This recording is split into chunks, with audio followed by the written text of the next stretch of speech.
There's a very common verb meaning to judge in Old Norse that you'll see spelled in many different ways. Now, my personal preference is that one you see at the top there with the so-called O/vowel and an acute mark.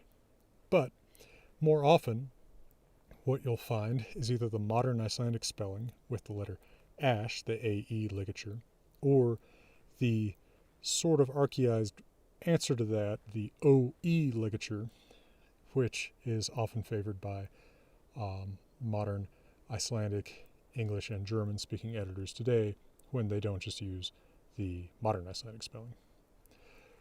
Why do you have this inconsistency, though? Well, the reason is that there's actually no consistent way to spell this vowel in Old Norse, so all of us are choosing somewhat arbitrarily our own modern idea of how to represent it. In this video, I will try to explain to you why you have all these different spellings and why I chose the one that I did.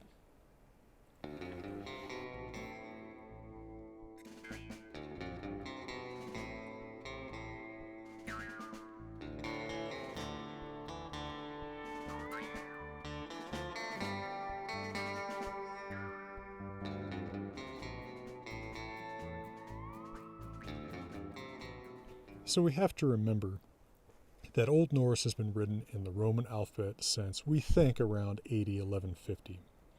The Roman alphabet, as it was brought to Iceland at around that time, did not have all the letters required to distinguish all of the sounds of Old Norse. So most famously, the runic letter thorn is added to the Roman alphabet to write Old Norse and Old English in order to represent the sound th, like in Thor, the god. But also, Old Norse has many different shades of vowel distinctions that you can't reflect with just the 5 or 6 vowel letters of Latin. In fact, Old Norse distinguishes 9 different vowel sounds. Now, for some of these, they had reasonably ready-made solutions. For the ah sound, they just did what the Old English had done and used the AE ligature that we call ash. Hence, you have the spelling that way for the Aesir gods. And for the sound of a northern New Jersey pronunciation of the first vowel in coffee, they had a couple different solutions. Actually, in manuscripts, very often for that sound, what you see is an AU ligature together. But modern scholars at least agree mostly on writing that as O caudata, that is O with a little tail at the bottom. Although, very often you will see the modern Icelandic spelling with O and 2 dots, which reflects a different pronunciation, an I sound, used by people who either prefer to stick closer to what modern Icelandic looks like or just can't find that O caudata on their keyboard.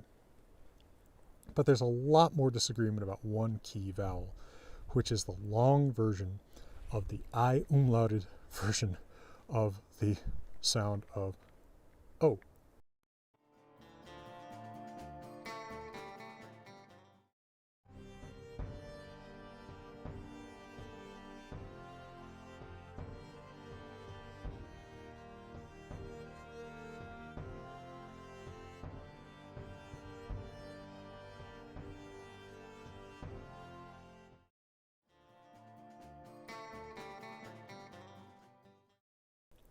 Now, by modern Icelandic, the I umlaut of O and the I umlaut of long A have merged so that they are both the same sound. They both sound like I. And so you get Æsir and Dæma, judge, written with the same vowel and pronounced with the same vowel sound. But that cannot have been the case in Old Norse because it's only in Icelandic that these have fallen together. In Norwegian, you have, just to make an example, because this is true of Swedish and Danish too, you have distinct modern reflexes of those Old Norse vowels. So that, for example, book has the plural bøker in Old Norse, and that's modern Norwegian buk, bøker. Whereas, well, the word Æsir sort of re-imported into the modern Scandinavian languages, but a place where you might see that word in modern Norwegian that actually comes from Old Norse is, and this is a great reason why I should always write down my examples before I come up into the mountains, but let's say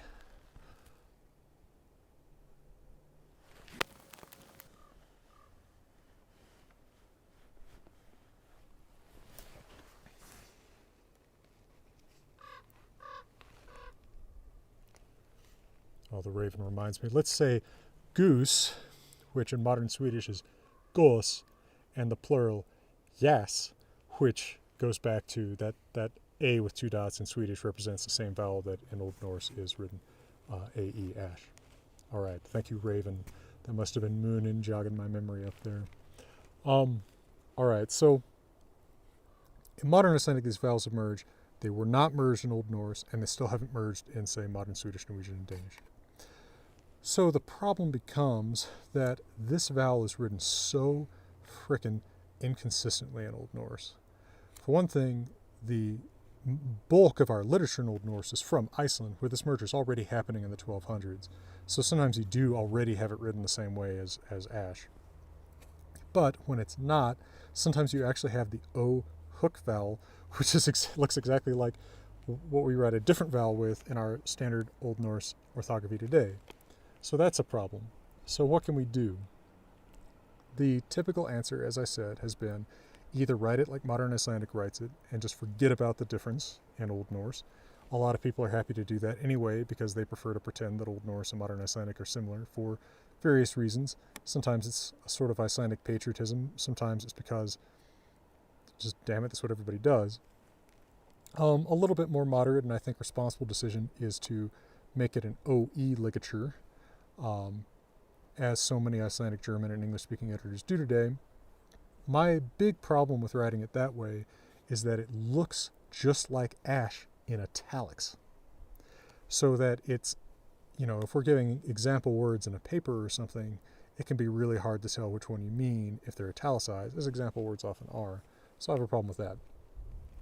I much prefer to use the O/ with the acute mark because it's symmetrical with the way other vowels are represented, right? We write short E and long E, distinguished by the acute mark.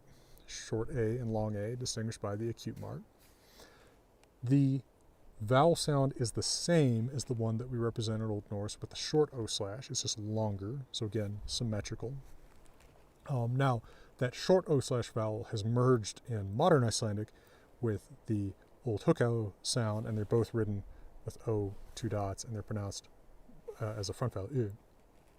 But they are still often distinct in modern Scandinavian languages on the continent, so that, for example, in Norwegian you have children born in many dialects versus ax, yx, whereas in modern Icelandic those are yxi and button with the same vowel.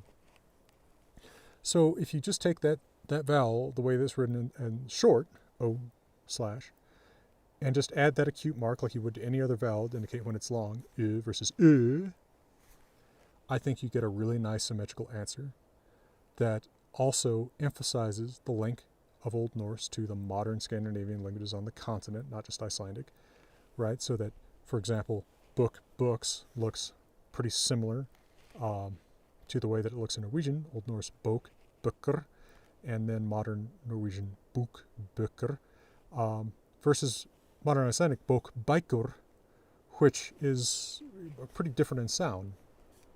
And you don't have the problem with italics. This is a big deal to me partially because since I do decide to use the Old Norse spellings of things, people sometimes misinterpret they're always looking for problems in the way that I spell things, and so they will take my, something that I spell in italics and say, well, he doesn't understand the difference between the AE ligature and the OE ligature. It's not a big deal, but it bothered me early on in my forays into the internet. Well, I hope that explanation of the way this letter is spelled and misspelled and variously spelled has made some sense to you. I hope you'll consider looking at my Patreon if you enjoy these videos. And for now, beautiful Colorado, let me wish you all the best.